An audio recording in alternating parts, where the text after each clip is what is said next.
दोस्तों आपके चहेते और मेरे चहेते पावर स्टार पवन सिंह ने एक ऐसा लकीर खींच के रख दिया जिसे आज दुनिया देख रही है दोस्तों।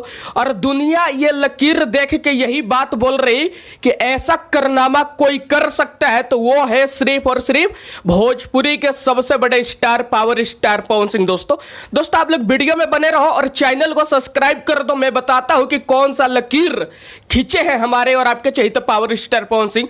दोस्तों आप लोगों को पता है कि नवरात्रि में पावर स्टार पवन सिंह का देवी गीत आया था जो ट्रेंड किया था दोस्तों, और अभी तक वो गाना ट्रेंड कर रहा पवन सिंह का देवी गीत। दोस्तों पूरे भोजपुरी में एकमात्र पावर स्टार पवन सिंह ऐसे सिंगर है कि नवरात्रि बीतने के बाद पावर स्टार पवन सिंह का देवी गीत अभी तक टॉप 10 में ट्रेंड कर रहा है। दोस्तों पावर स्टार पवन सिंह का देवी गीत नवरात्रि का गाना टॉप 10 में ट्रेंड कर रहा है दोस्तों अभी तक। और ऐसा कारनामा करने वाले सिर्फ और सिर्फ भोजपुरी के इकलौते स्टार है पावर स्टार पवन सिंह। और पावर स्टार पवन सिंह ने 2022 में ये वाला लकीर खींच के दिखा दिया है कि नवरात्रि जाने के बाद भी नवरात्रि का गाना पवन सिंह का ट्रेंड कर रहा है दोस्तों। और ऐसा लकीर खींचने वाले 2022 के पावर स्टार पवन सिंह पहले सिंगर है दोस्तों। अगर आप लोग पवन सिंह के फैन हो, मेरी वीडियो अच्छी लगती है तो मेरे लाल वाले बटन को दबाओ, चैनल को सब्सक्राइब कर दो दोस्तों।